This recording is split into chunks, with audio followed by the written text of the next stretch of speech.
Биздин маданияттагы бюрократияны жоготот. Биздин маданиятты бюрократсыз, жакшынакай, чоң, кыргыздын өзүнө тиешелүү болгон чоң маданиятын алып келет деп ишенем.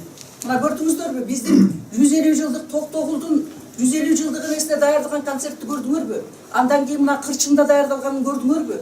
Буга бүт кыргыздын профессионал театрлары катышты, артисттер катышты. Мына ошолор азыр биздин филармонияга факс аркылуу жаадырып атышат шоулорду. Эмне үчүн тиги Алтынбек Максутов эмгиче указ чыкпай атат деп. Себеби бүт Кыргызстандын профессионал театрлары колдоп атат. Ошондуктан бүгүн биз бул жерге чогулганда ушу бизге бир жакшы жигит тандалып алынды. Ушуну биз колдойлу деп келдик. Ушуну бизге маданият министри кылып шайлап беришсин деп ошону айтканы келдик. Бул биз үчүн эң чоң табылга болот. Жана ал жигит абдан мыкты министр болуп иштеп бере алат. Жаңы бурулуш, жаңы реформа жасай алат деп биз ишенебиз. Бүгүнде мындай деп, Алтынбек музыкамен төрөлгөн деп мен айтам.